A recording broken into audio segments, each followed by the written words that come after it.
Hello, my name's Ken Wong and thank you for watching my video. To begin, I'm not an expert animator, and it was actually my first animation longer than 10 seconds. This is the first fully 3D animating platform I have ever used, as you'll probably notice as I go through this commentary. I've been using Source Filmmaker for around a month now, although Steam says around 90 hours used, it sure feels a lot longer. So why make a commentary, you ask?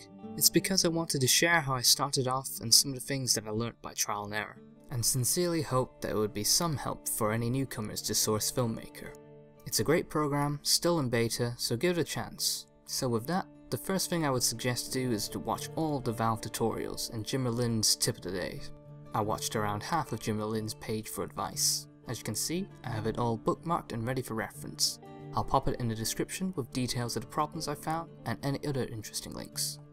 So, before we begin, I'd like to say that I started this project with no plan. I simply wanted to see the potential of Source Filmmaker, and the only way was to test it out. With any other project, I'd suggest some decent planning, storyboarding, and so forth.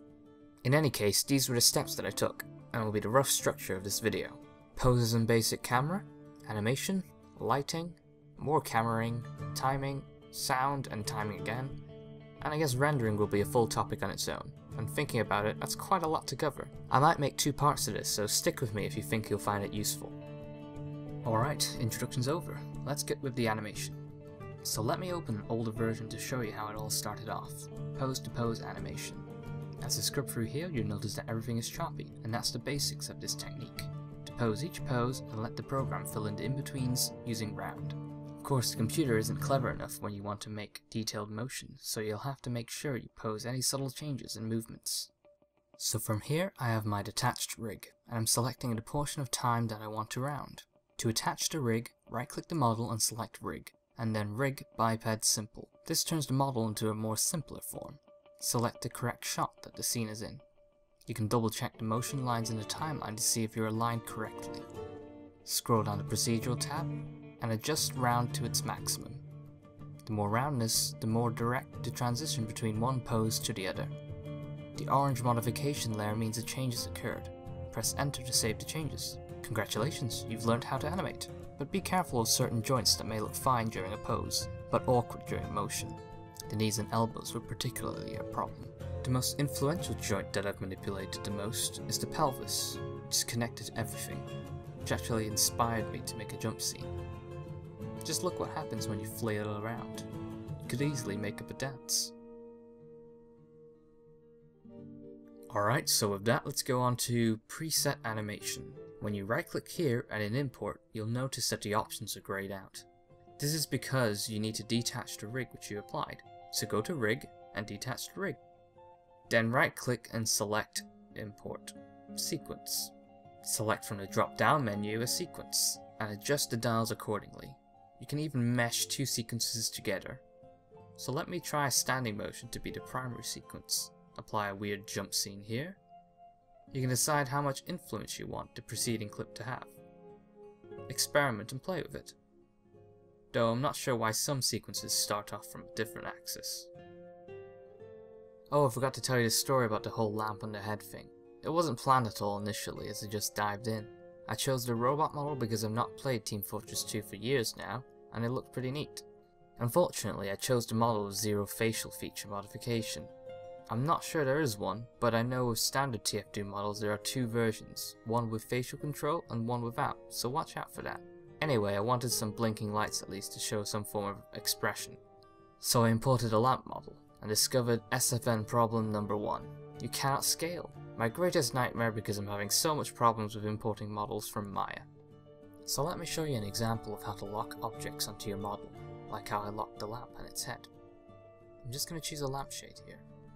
I'm just going to move it where I want it to be, probably the top of the head. Reminds me of that Father Ted episode. I even tried pressing Ctrl T, but I found something neat instead. It actually changes the unit of time above our viewpoints. Anyway, there we go. Give it a bit of angle for kicks. Right. Simply expand the models on the right and drag the head onto the little box under Root Transform. That's pretty much all you need, but to be on the safe side, I did it for static prop too. It feels kind of backwards, I admit, as though you're locking the head onto the lampshade since you dragged the head. But you'll get used to it. Anyway, click on your lampshade model, and under the Procedurals tab, drag the playhead to its maximum. Now, what that did is fixate the position of the lampshade at this current point in time, and applied it across time. You notice the motion smooths out on the timeline as though it doesn't move, but in actuality, it is following the motion of the head, as you can see. Back to the story. After a while, it occurred to me that I looked a lot like the Pixar lamp, and everyone likes that thing, so I stuck with it. Moving on, I'd like to show you the climbing scene, which involved a bit of camera trickery. My two scenes all derive from the first one by creating a repeated shot.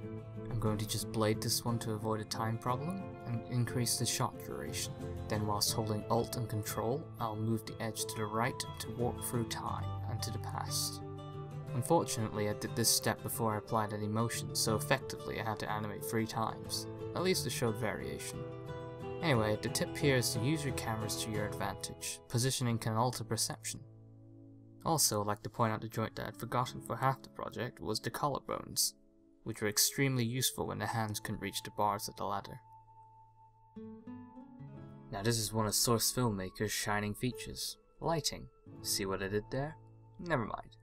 To control the brightness of a camera, you alter the tone map scale, which can also be used for fade in or fade out effects, if you're doing it more than once in a shot. Otherwise, I just stick to right clicking the clip, effect, and then fade in, fade out. Remember, you can double click these values to enter a number for consistency.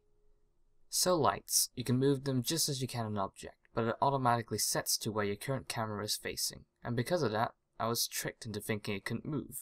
And once I realized, I had to put 2 lights for the lamp for every shot from then onwards, when I could have avoided the trouble by locking in the light at the very beginning. So many hours wasted, but I guess it gives variation. The second light was needed because, as you can see here, the lighting was too dark around the lamp. To correct this, I directed the light to follow the face of the lamp, so give some consideration for any other lights that may be present in your project.